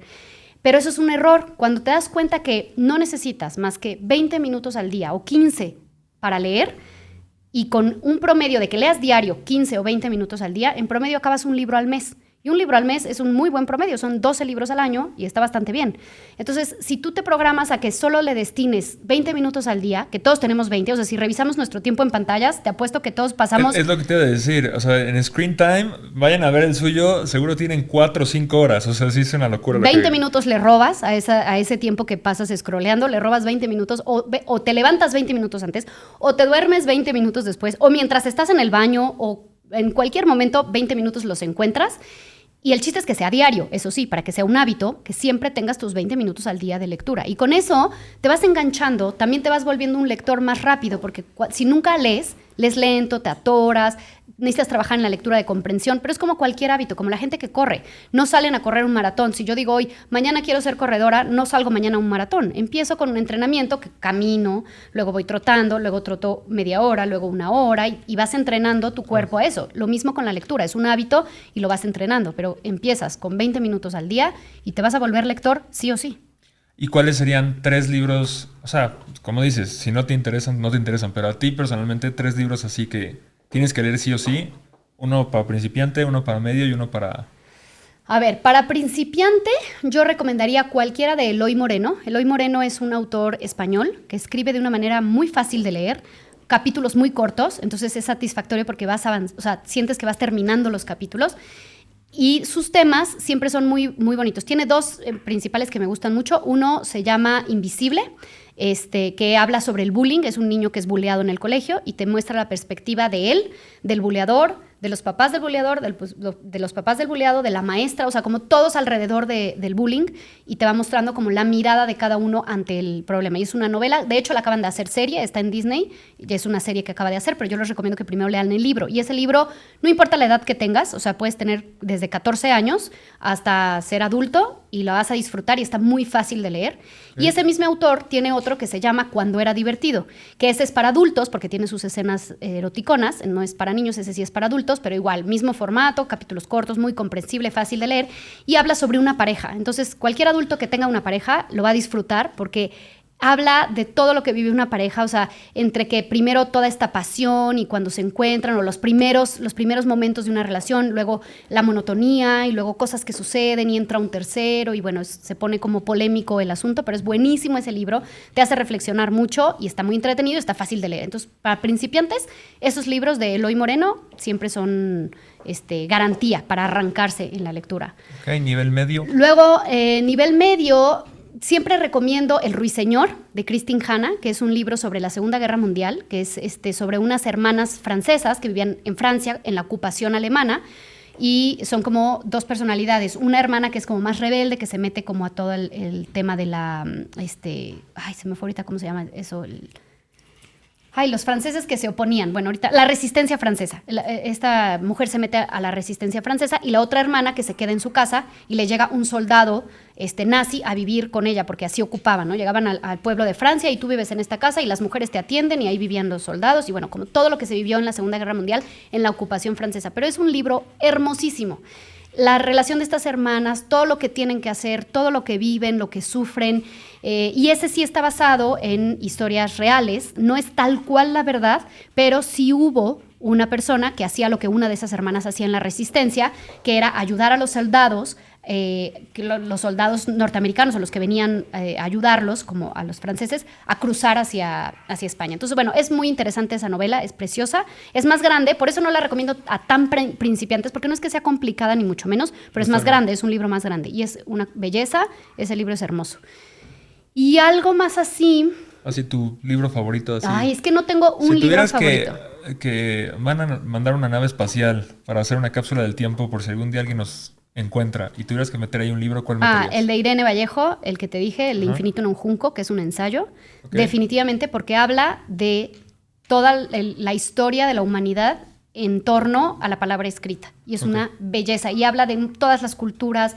Esa es una joya. Ese libro es una joya. Es complicado, pero yo digo, si te gusta leer y eres lector, acércate a ese libro porque es una verdadera joya. Ok, pues muy bien. Antes de terminar, tengo que decir muchas gracias por aguantar el calor, que está pesadísimo en este set, y por no quejarte. El bigote. Sí, o sea, por no decir nada respecto al calor.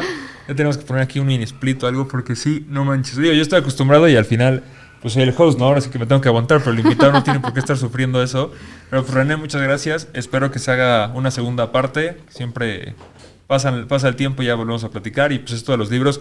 Yo sé que muchos de ustedes no leen mucho y tal vez no dicen, qué flojera hablar de libros, pero no, pues no por nada la gente más exitosa y la gente más creativa y la gente que más ha hecho cosas lee o está involucrado de una u otra manera en el lenguaje y en compartir ideas. Entonces, pues muchas gracias por eso. ¿Algo que quieras decir para terminar? No, pues nada, muchísimas gracias. Piérdanle el miedo a los libros. Es cuando entran en el mundo de la lectura se dan cuenta que es tan rico y es tan placentero y que te salvan de muchas cosas. Entonces yo les diría, inténtenlo, busquen libros que... Tienes muchos gamers, ¿no? ¿Que te siguen o no? Sí, también. Bueno, sí. es que hay una novela muy buena de Mañana, que tienen que ver la trama. Bueno, hay muchos. Híjole, es que libros hay infinitos. Los temas. Entonces, pues acérquense a la lectura y la comunidad que se crea alrededor de los libros, las amistades que se crean. Eso, ¿cómo te pueden buscar para si alguien le interesó entrar al siguiente? ¿Cuándo va a ser el siguiente? O sea, ¿es cada mes? Cada mes tengo, todo el club lo manejo, o sea, tengo todas las redes sociales, pero el club lo manejo por Instagram, que estoy como Escape de Letras, escape-de-letras. Ahí me escriben un mensajito, quiero pertenecer al club y les mando como pues seguramente se va a subir en 1 o 2 semanas entonces tal vez para que les dé tiempo de entrar al... Sí, y si no, lo que yo les digo es, si ya no les da tiempo de leerlo, entren de todas maneras a la reunión, que el club es gratis. Lo que cuesta es la clase de contexto, porque yo le pago a un especialista, pero esa pueden tomarla o no, y pueden entrar al club, que es gratis. Entonces yo digo, aunque no hayas leído el libro, entra para que veas cómo funciona, de qué es, cómo se maneja o de qué trata, y ya si te late, pues el próximo mes ya lees el libro completo para el mes. Y también tengo viajes literarios, que eso es una idea muy padre, que igual ya platicaremos más a fondo la siguiente vez si me invitas, pero son viajes en donde el pretexto son los libros, pero hacemos un chorro de cosas y la pasamos genial. Ahorita el próximo viaje que tengo es en marzo y vienen a Puebla y vienen personas de todos, o sea, hemos tenido gente que viene de Argentina, de Guatemala, de Arizona y de todos lugares de México, de Monterrey, de Cancún, de Tijuana, de Querétaro, de un chorro de lugares vienen. Hemos tenido unos acá en Puebla, hemos tenido en Guadalajara,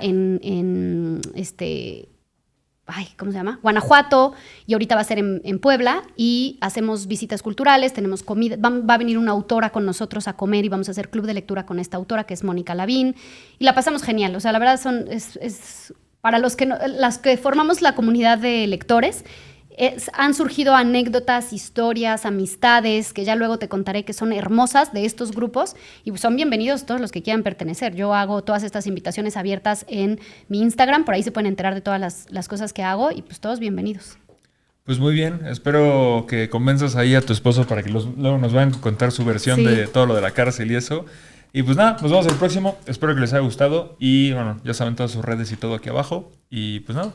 Muchísimas gracias.